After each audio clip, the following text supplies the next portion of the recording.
नमस्कार, आप देख रहे हैं जी पंजाब हरियाणा हिमाचल का morning show. Good morning ji with Shravat Chaudhary. और इस बुलेटिन में रोज की तरह हम आपको पंजाब हरियाणा हिमाचल की बड़ी खबरों के साथ रूबरू करवाएंगे। आपको डिटेल में तमाम खबरें दिखाएंगे। इसके अलावा तेज रफ्तार से 25 खबरें भी होंगी। ये सब कुछ होगा आपके, लेकिन सबसे पहले कुछ खास खबरें पॉइंटर्स के जरिए आपको दिखाते हैं। सबसे पहले आज की बड़ी खबर है, आज शहीदों के परिजनों से मिलेंगे मुख्यमंत्री प्रकाश सिंह बादल। और जी पंजाब हरियाणा हिमाचल ने शहीदों के परिजनों का दर्द दिखाया था, उसके बाद ये खबर सामने आ रही है कि शहीदों के परिजनों से मिलेंगे मुख्यमंत्री प्रकाश सिंह बादल। और इसके अलावा अगली बड़ी खबर है, पंजाब से जुड़ी खबर है, वो आपको बता देते हैं। कांग्रेस से जुड़ी खबर है, आज होशियारपुर में होगा हल्के विच कैप्टन प्रोग्राम। और इसके अलावा गुरु नगरी अमृतसर में पूर्व सीएम राजेंद्र कौर भट्टल और मनप्रीत बादल प्रेस कॉन्फ्रेंस करेंगे। ये दो खास खबरें हैं, इन पर हमारी नजर रहेगी। अब हम डिटेल में खबरें आपको बताते हैं। और सबसे पहले पंजाब से जुड़ी खबर है। बुलेटिन की शुरुआत हम पंजाब की कैबिनेट के बड़े फैसलों के साथ करते हैं। पंजाब विधानसभा का सत्र 5 सितंबर से 9 सितंबर तक चलेगा। और कल हुई मुख्यमंत्री प्रकाश सिंह बादल की अध्यक्षता में जो पंजाब कैबिनेट की बैठक थी, उसमें ये फैसले लिए गए। इसके अलावा प्रदेश सरकार ने प्रदेश के हित से जुड़े कई बड़े फैसले लिए हैं। बुधवार को मुख्यमंत्री प्रकाश सिंह बादल की अध्यक्षता में हुई पंजाब कैबिनेट की बैठक में राज्य से जुड़े कई बड़े फैसले लिए गए। पंजाब में अब एसी वर्ग की तर्ज पर पिछड़ी श्रेणियों को 200 यूनिट बिजली फ्री मिलेगी। पंजाब के छोटे उद्योगों को 4.99 प्रति यूनिट बिजली देने के प्रस्ताव को भी कैबिनेट ने हरी झंडी दे दी है। साल 2016-17 के लिए पंजाब स्टेट पावर कॉरपोरेशन को सब्सिडी के रूप में 29.97 करोड़ अदा करने के प्रस्ताव को भी मंजूरी दे दी गई है। इसके अलावा विधानसभा का 13वां सत्र 5 से 9 सितंबर तक होगा। सरकार ने सस्ते घर बनाने के दौरान लगने वाले स्टाम्प ड्यूटी में 50% की छूट दी है। इसी तरह नए फ्लैट की स्टाम्प ड्यूटी में 20% की छूट दी गई है। कैबिनेट ने हल्दी को वैट मुक्त करने के प्रस्ताव को मंजूरी दे दी। जीरा, धनिया, अजवाइन और काली मिर्च पर लगने वाले 6.87% वैट को घटाकर 4.4% करने का फैसला लिया गया। इस फैसले से सरकार को हर साल 35 से 45 करोड़ रुपए का राजस्व नुकसान होगा। इसके अलावा कैबिनेट में औद्योगिक जमीन को गैर औद्योगिक कामों में उपयोग करने पर रोक लगाने के लिए नई पॉलिसी को भी मंजूरी दी गई है। पुनीत परिंजा, जी मीडिया, चंडीगढ़। पंजाब के उप मुख्यमंत्री सुखबीर बादल ने आम आदमी पार्टी की फंडिंग और रेडिकल ग्रुप्स के साथ इनके संबंधों की जांच की मांग की है। सुखबीर बादल का आरोप है कि रेडिकल ग्रुप के लोग दिल्ली के मुख्यमंत्री अरविंद केजरीवाल से मुलाकात कर रहे हैं। अकाली दल प्रधान सुखबीर बादल ने आम आदमी पार्टी के फंडिंग और चरमपंथियों से संबंध को लेकर फिर सवाल खड़े किए हैं। सुखबीर बादल ने चंडीगढ़ में कहा कि आम आदमी पार्टी के साथ चरमपंथी दल लामबंद हो रहे हैं। उन्होंने कहा कि वे पूरी जिम्मेदारी के साथ ये दावा कर रहे हैं और केंद्र को आम आदमी पार्टी की फंडिंग को लेकर गंभीरता से जांच आगे बढ़ानी चाहिए। ये आम आदमी पार्टी के साथ सारे रेडिकल ग्रुप्स अलाइन हो गए हैं and I am saying with responsibility. तो आप ये कह रहे हैं no, I am not saying terrorism, I am saying they have aligned with them. Government of India should clearly investigate the funding of आम आदमी पार्टी। सुखबीर बादल की माने तो रेडिकल गुट के लोग लगातार दिल्ली के मुख्यमंत्री से मुलाकात कर रहे हैं। उन्होंने इस बात पर भी सवाल किया कि बेअदबी मामले में आपके विधायक का नाम आने के बावजूद गर्म ख्याली नेताओं का कोई बयान नहीं आया है।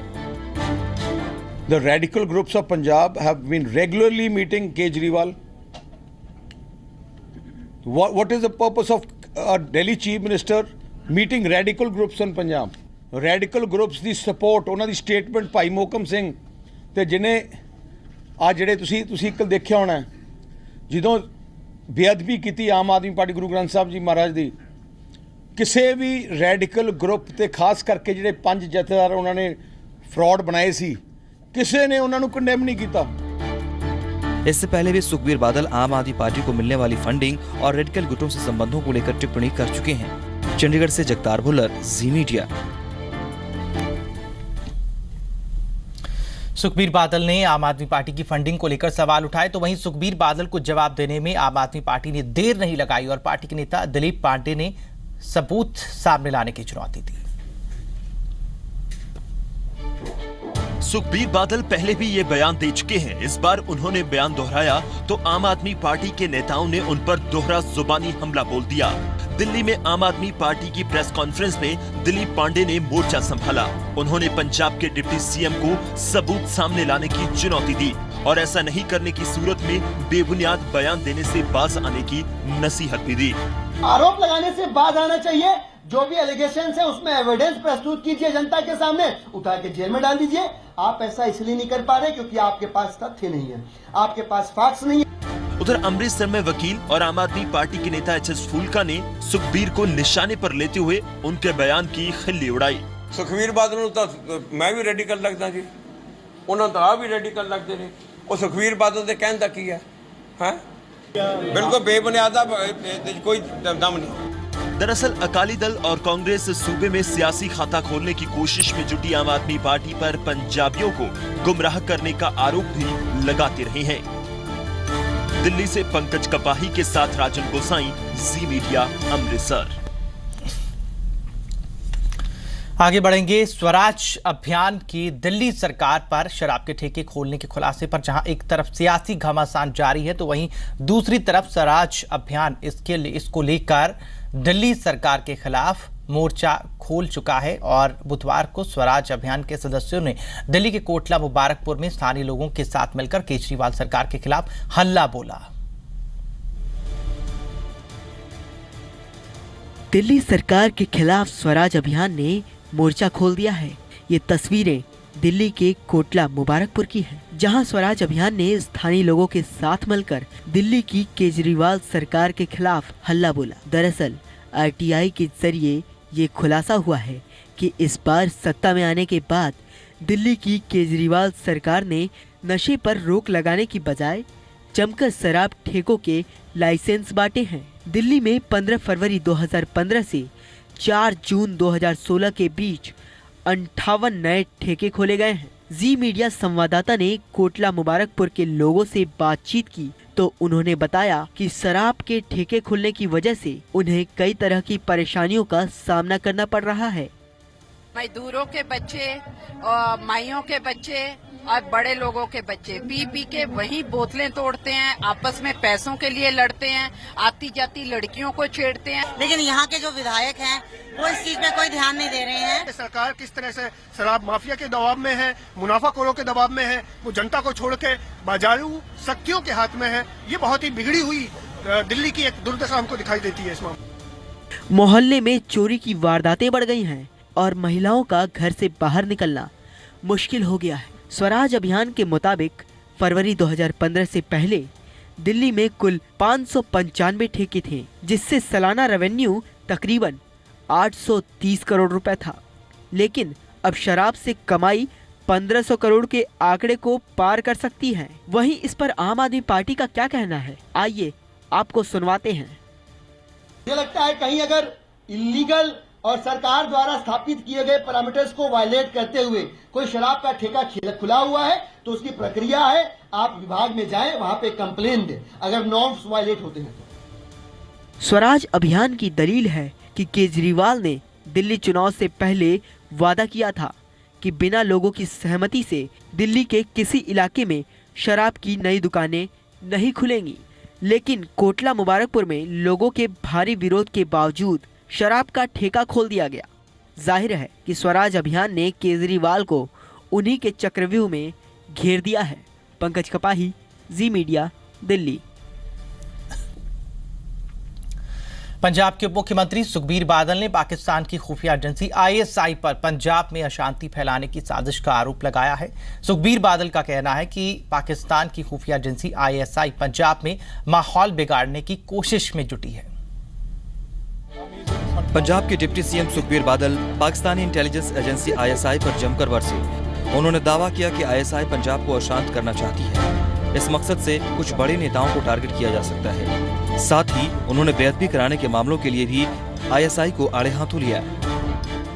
आईएसआई का बहुत बड़ा प्लान है to destabilise Punjab before the elections.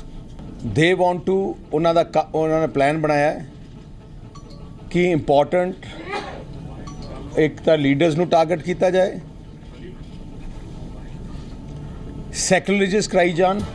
उधर कैबिनेट मंत्री बिक्रमजीत सिंह मजीठिया ने भी सुखबीर के दावे को सही ठहराया है।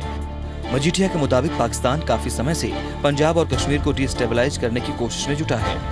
कई प्लेटफॉर्म्स में इस बात को बार बार उठाया गया। दीनानगर का इंसिडेंट हुआ, पठानकोट का इंसिडेंट हुआ। ये एक वेल प्लान्ड पाकिस्तान की स्ट्रेटेजी है और जो रेडिकल्स बाहर बैठे हैं उनके साथ मिलके ये सारा कुछ हो रहा है। सूबा सरकार इसलिए भी चिंतित है क्योंकि सूबे में विधानसभा चुनाव नजदीक आ रहे हैं। ऐसे समय में बाहरी ताकतें माहौल बिगाड़ने की पुरजोर कोशिश कर सकती हैं। चंडीगढ़ से जगतार भुल्लर, जी मीडिया।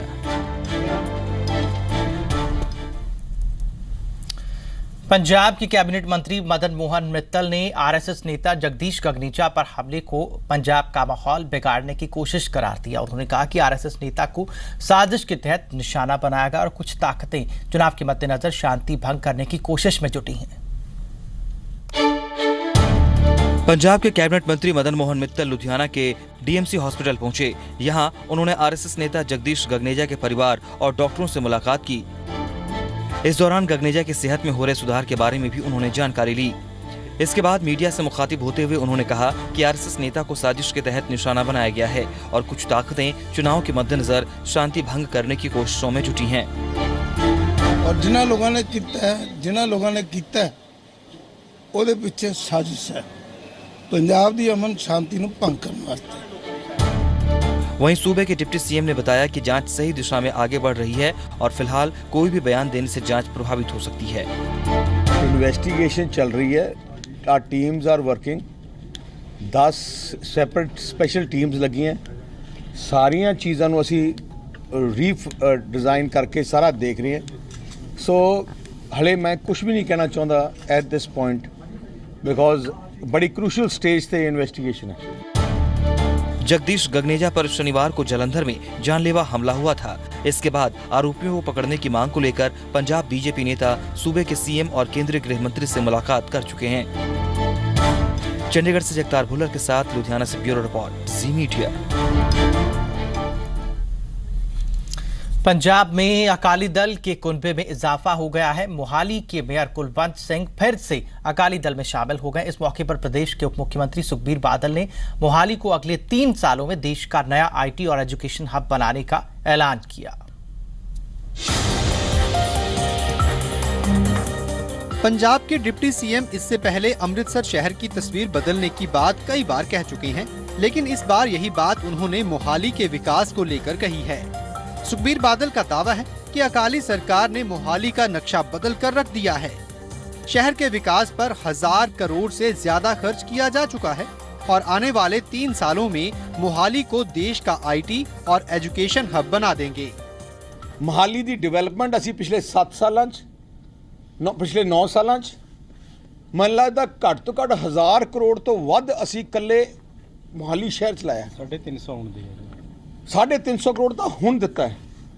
बाकी मैं तेनों इन्ना कह सकदा मोहाली अगले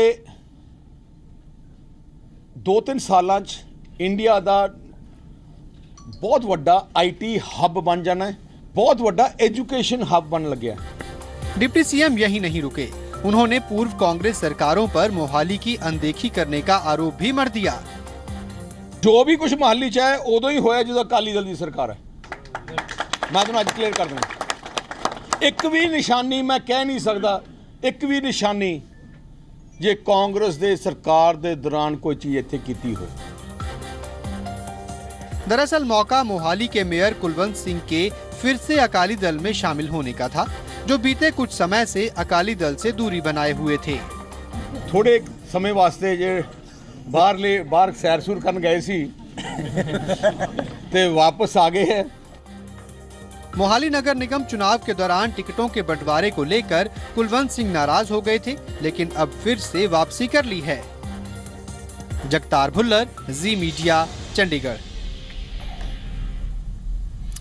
तख्त श्री हुजूर साहिब बोर्ड में सिख एमपी को मेंबर न बनाए जाने का मुद्दा अकाली दल ने लोकसभा में उठाया। शिरोमणि अकाली दल के सांसद प्रेम सिंह चंदूमाजरा का कहना है कि जिस तरह से हरियाणा में अलग कमेटी बनाकर सिख समुदाय को तोड़ने की कोशिश की गई, उसी तरह तख्त श्री हुजूर साहिब से सिख सदस्यों को हटाने की साजिश की जा रही है।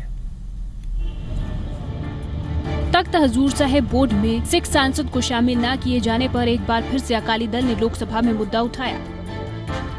लोकसभा में अकाली दल के सांसद चंदूमाजरा ने कहा कि यूपीए की सरकार ने सिख सांसद को हटा दिया था, जिसके बाद अब बीजेपी सरकार ने सिख सांसद को बोर्ड में जगह नहीं दी है।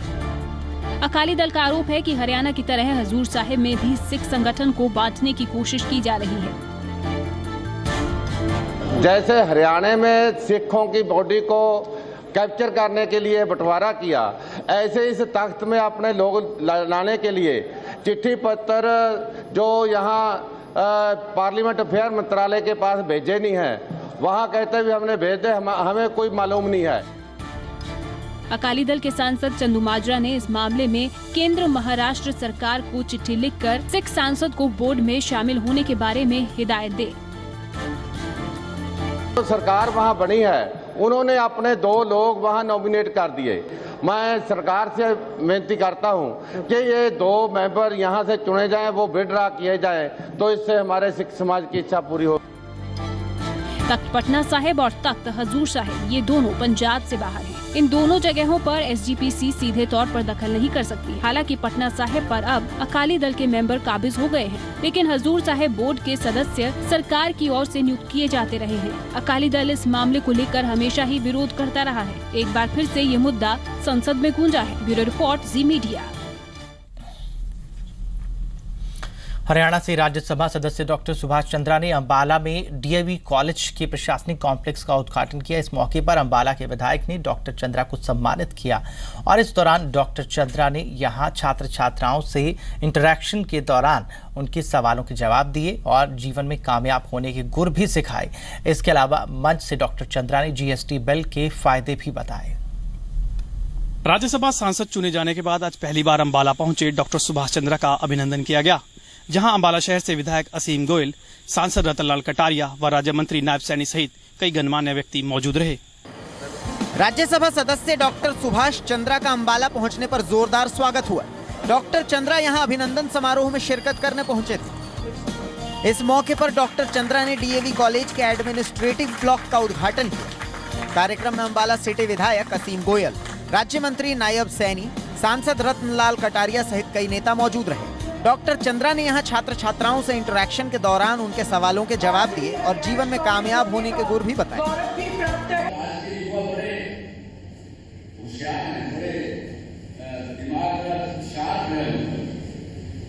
कई बार किसी ने आपको शुरू देखा हो, कई बार मैं अपने जाता हूँ जो सवाल पूछते हैं तो मुझे कहना पड़ता है भाई इसका जवाब मेरे पास नहीं है, आपको मेल से भेजूंगा या फिर अगले शो में बताऊंगा। डॉक्टर चंद्रा ने मंच से जीएसटी बिल के फायदे भी गिनाए और राज्यसभा चुनाव में अपनी जीत को लेकर खुल के बात की। इसके बाद राज्यसभा सांसद डॉक्टर सुभाष चंद्रा ने अंबाला सिटी के प्रेम नगर के सरकारी स्कूल में वर्चुअल स्मार्ट क्लास का उद्घाटन किया और वर्चुअल स्मार्ट क्लास बनाने में सहयोग करने वाले लोगों को सम्मानित किया। अंबाला जाते हुए डॉक्टर चंद्रा कुछ देर के लिए करनाल में भी रुके थे, जहां मेयर रेणुबाला गुप्ता सहित कई नेताओं ने उनका जोरदार स्वागत किया। इस मौके पर डॉक्टर चंद्रा ने भरोसा दिया कि हरियाणा के हित से जुड़े हर मसले को राज्यसभा में जोर शोर से उठाएंगे। मैं आपको भी विश्वास दिलाना चाहता हूं कि मैं हरियाणा की जनता का, चाहे कहीं की भी है, कोई भी है, उनका काम कोई भी भारत सरकार का होगा तो उसको मैं ज़रूर उठाऊंगा पार्लियामेंट में, और हरियाणा के कुछ भी काम रहेंगे उसके पीछे नहीं हटे। अंबाला में डॉक्टर सुभाष चंद्रा ने छात्रों से इंटरेक्शन करते हुए उनके सवालों के जवाब दिए, साथ ही वर्चुअल स्मार्ट क्लास का उद्घाटन भी किया। अमन कपूर, जी मीडिया, अंबाला। केंद्र सरकार ने सरकारी कर्मचारियों के लिए 7वें वेतन आयोग का तोहफा दिया, तो वहीं देश के किसान भी कुछ ऐसा ही सरकार से उम्मीद लगाए बैठे हैं। किसानों ने अब इनकम कमीशन यानी कि वेतन आयोग के गठन की मांग की है। इनका कहना है कि किसानों की भी एक सुनिश्चित आय होनी चाहिए। देश के धरती पुत्र ने देश के राष्ट्रपति प्रणब मुखर्जी को 1,50,000 पत्र भेजा है, जिसमें लिखा गया है कि आजादी की 70वीं वर्षगांठ पर देश के किसानों को बचाया जाए। पंजाब हरियाणा के राज्यपाल कप्तान सिंह सोलंकी को सौंपे गए इन पत्रों में किसानों की दुर्दशा का जिक्र किया गया है। दरअसल केंद्र सरकार ने कर्मचारियों को 7वें वेतन का तोहफा दिया है। ऐसे में अब किसानों ने भी मांग उठाई है कि इनके लिए भी इनकम कमीशन का गठन किया जाए, यानी इनकी भी एक सुनिश्चित आय हो। ਅੱਜ ਕਿਸਾਨਾਂ ਦੀ ਮੰਗ ਹੈ ਵੀ ਸਾਡੀ ਜਿਹੜੀਆਂ ਮੁਸ਼ਕਲਾਂ ਨੇ ਉਹਨਾਂ ਨੂੰ ਦੂਰ ਕੀਤਾ ਜਾਵੇ। ਜਿਸ ਤਰ੍ਹਾਂ ਕਰਜ਼ੇ ਦੀ ਇੱਕ ਯਕਮੁਸ਼ਤ ਲਕੀਰ ਫੇਰੀ ਜਾਵੇ, ਆਉਣ ਵਾਲੇ ਸਮੇਂ 'ਚ ਕਿਸਾਨਾਂ ਕਰਜ਼ਾ ਆਪਣਾ ਵਿਆਜ ਰਹਿਤ ਦਿੱਤਾ ਜਾਵੇ ਤੇ ਨਾਲ ਦੀ ਨਾਲ ਜਿਹੜੀਆਂ ਪਾਲਿਸੀਆਂ ਬਣਾਈਆਂ ਜਾਂਦੀਆਂ ਨੇ, ਜਿਸ ਤਰ੍ਹਾਂ ਇਹਨਾਂ ਨੇ ਫਸਲ ਬੀਮਾ ਯੋਜਨਾ ਬਣਾਈ, ਉਹ ਫਸਲ ਬੀਮਾ ਯੋਜਨਾ ਨੂੰ ਨਕਾਰਿਆ ਸੀ ਭਾਰਤੀ ਕਿਸਾਨ ਯੂਨੀਅਨ ਨੇ, ਕਿਉਂਕਿ ਉਹਦੇ ਵਿੱਚ ਕਿਸਾਨਾਂ ਦਾ ਫਾਇਦਾ ਹੀ ਕੋਈ ਨਹੀਂ ਹੈ। ਪੱਕੀ ਆਮਦਨ ਲੱਗ ਜੇ ਤੇ ਇਹਦੇ ਨਾਲ ਬਹੁਤ ਫਰਕ ਪੈ ਸਕਦਾ, ਸਾਰੇ ਕਿਸਾਨਾਂ ਨੂੰ ਸਹੂਲਤ ਮਿਲ ਸਕਦੀ। ਜੋ ਖੁਦਕੁਸ਼ੀਆਂ ਹੋ ਰਹੀਆਂ ਉਹ ਖੁਦਕੁਸ਼ੀਆਂ ਕਰ ਸਕਦੇ हैं। किसान एकता मंच के राष्ट्रीय संयोजक देवेंद्र शर्मा ने कुछ आंकड़े रखे हैं। देवेंद्र शर्मा के मुताबिक सरकारी कर्मचारियों का वेतन 1970 से अब तक करीब 300 गुना बढ़ चुका है, लेकिन एमएसपी में महज 20 गुना बढ़ोतरी हुई है। देवेंद्र शर्मा का कहना है 7वें वेतन आयोग को लागू करने से केंद्र सरकार पर 4 लाख करोड़ का बोझ पड़ेगा, लेकिन किसानों के लिए सरकार के पास पैसा नहीं है। किसान एकता के राष्ट्रीय संयोजक और कृषि विशेषज्ञ देवेंद्र शर्मा चाहते हैं कि किसानों की भी आय हो, उनके लिए भी इनकम कमीशन का गठन किया जाए। किसानों वास्ते अगर ਅਸੀਂ देख रहे हैं हालात जो है ਉਹਦੇ ਵਿੱਚ ਅਗਰ ਸਰਕਾਰ income commission farmers income commission ਦਾ ਗਠਨ ਕਰੇ ਔਰ ਸਰਕਾਰ ਨੂੰ ਵੀ ਘੱਟ ਤੋਂ ਘੱਟ 18000 ਰੁਪਏ ਅਗਰ ਕਿਸਾਨ ਨੂੰ ਹਰ ਮਹੀਨੇ ਦਾ ਜਿਹੜੀ ਪੈਕੇਜ ਹੈ ਇਨਕਮ ਅਸ਼ੋਰਡ ਪੈਕੇਜ ਮਿਲੇ ਇਨਕਮ ਦਾ, ਤਾਂ ਜੋ ਚਪੜਾਸੀ ਨੂੰ ਮਿਲਦਾ ਹੈ, ਅਸੀਂ ਉਹਦੇ ਨਾਲ ਹੀ ਕਹਿੰਦੇ ਹਾਲੇ ਹੋਰ ਵੀ ਜ਼ਿਆਦਾ ਨਹੀਂ ਮੰਗ ਰਹੇ, ਤਾਂ ਘੱਟ ਤੋਂ ਘੱਟ ਅਗਰ ਸਰਕਾਰ 4 ਲੱਖ ਕਰੋੜ ਰੁਪਏ ਕਿਸਾਨਾਂ ਵਾਸਤੇ ਖਰਚਦੇ ਸਾਲ ਦਾ, ਤਾਂ 60 ਕਰੋੜ ਕਿਸਾਨਾਂ ਨੂੰ ਫਾਇਦਾ ਹੁੰਦਾ ਹੈ। आंकड़े ये भी बताते हैं कि पंजाब में पिछले 10 सालों में 22 गुना किसानों का कर्ज बढ़ा है। कर्ज के चलते किसान खुदकुशी कर रहे हैं। ऐसे में किसानों ने सरकार से कर्ज एक मुश्त माफ करने की भी मांग रखी है। जगतार सिंह, जी मीडिया, चंडीगढ़।